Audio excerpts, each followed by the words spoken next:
I hope आप लोग अच्छे होंगे, स्वस्थ होंगे, मस्त होंगे और अपने स्टडी में लीन होंगे। तो दोस्तों आज हम आप लोगों के बीच में एक छोटा सा टॉपिक लेकर उपस्थित हैं। आइए देखते हैं क्या है।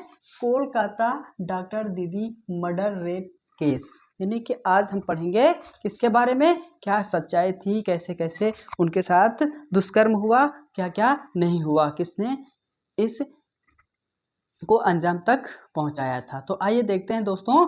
हमारे YouTube चैनल को लगातार देखने के लिए वीडियो को सब्सक्राइब करें, लाइक करें, कमेंट करें, ताकि आपका सपोर्ट हमारा कॉन्फिडेंस बना रहे। तो दोस्तों कोलकाता जो मर्डर था उसमें हमारे जो डॉक्टर दीदी का मर्डर हुआ था, पहले मर्डर हुआ था।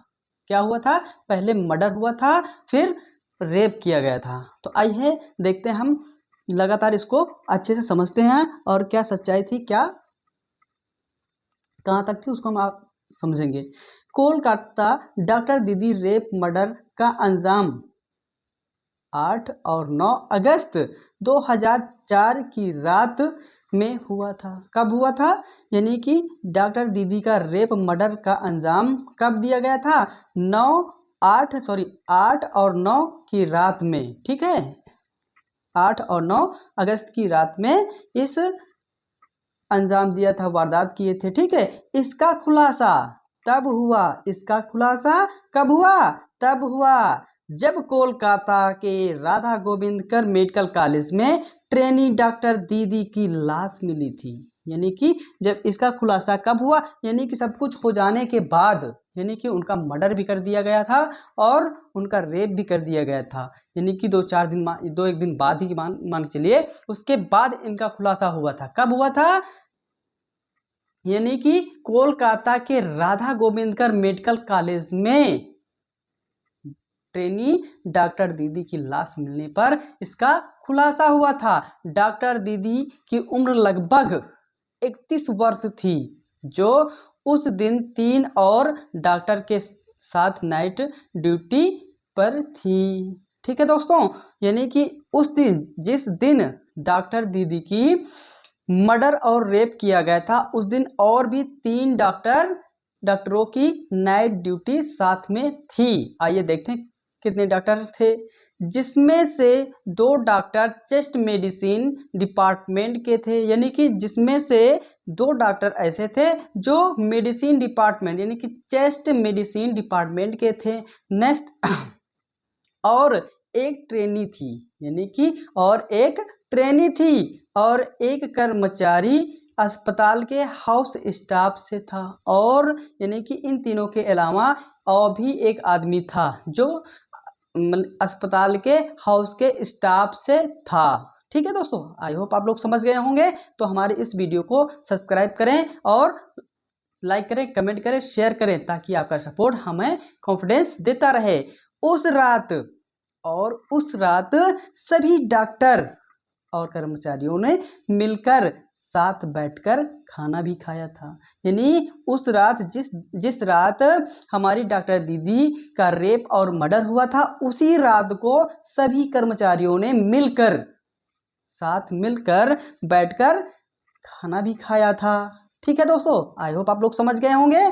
उसके बाद डॉक्टर दीदी रात के करीब 2 बजे सोने के लिए अस्पताल के सेमिनार हॉल पहुंची, यानी गई थी। ठीक है, कितने बजे रात को? 2 बजे। जाहिर सी बात है, जो रात में ड्यूटी करेगा तो घंटे 2 घंटे का वो रेस्ट जरूर लेगा। तो वैसे ही हमारी डॉक्टर दीदी भी रेस्ट करने के लिए रात के 2 बजे अस्पताल के सेमिनार हॉल चली गई थी।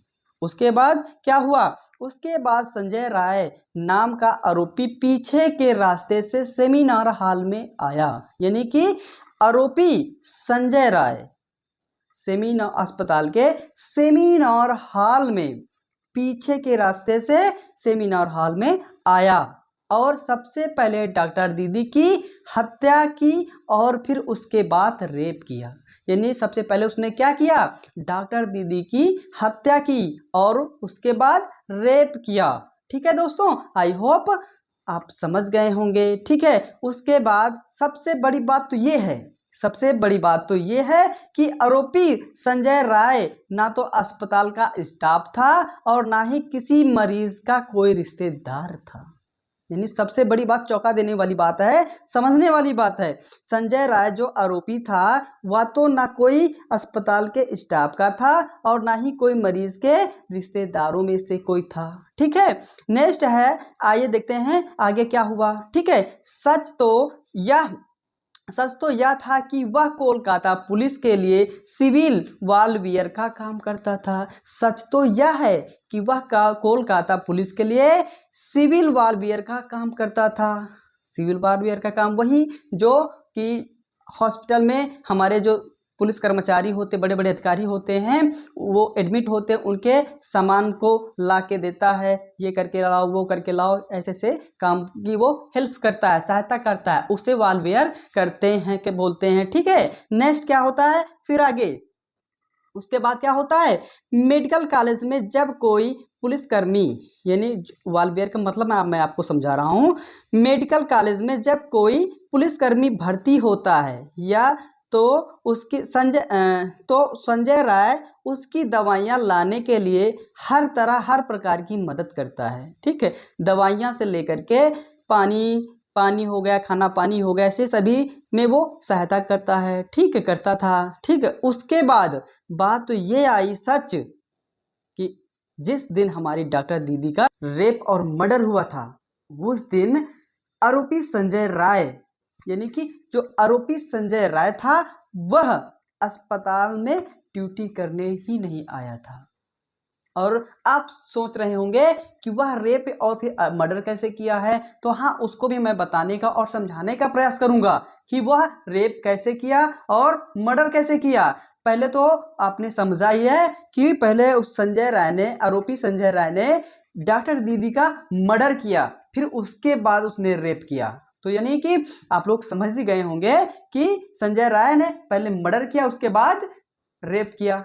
यानी कि आइए देखते हैं, संजय राय उस दिन ड्यूटी पे नहीं था, वह हॉस्पिटल यानी कि अस्पताल के पीछे वाली जगह में, यानी पीछे वाली जो भी रूम पड़े होते हैं, खाली जगहें पड़े होते हैं, वहां पर वह शराब पीने आया था। शाम के समय वह शराब पीने आया था। शराब पीने के बाद उसने अपने हैंडसेट यानी कि अपने मोबाइल में अश्लीलता वाले वीडियो देखा और उसका माइंड का स्क्रू ढीला हुआ और वह पीछे के रास्ते से सेमिनार हॉल में आया।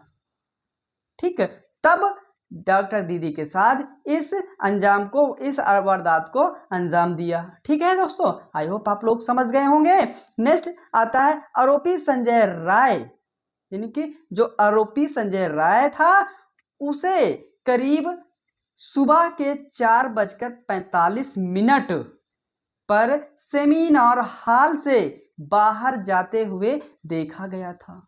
ठीक है, कितने बजे, 4 बजकर, यानी कि सुबह के 4:45 पर सेमिनार के हॉल से जाते हुए देखा गया था। ठीक है, और आरोपी के खिलाफ बीएनएस धारा 64 बलात्कार और 103 हत्या के तहत पर केस दर्ज किया गया है।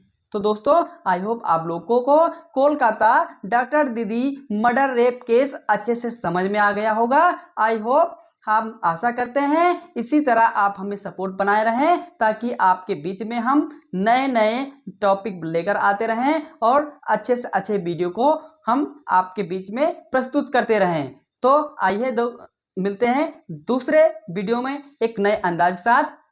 जय हिंद दोस्तों।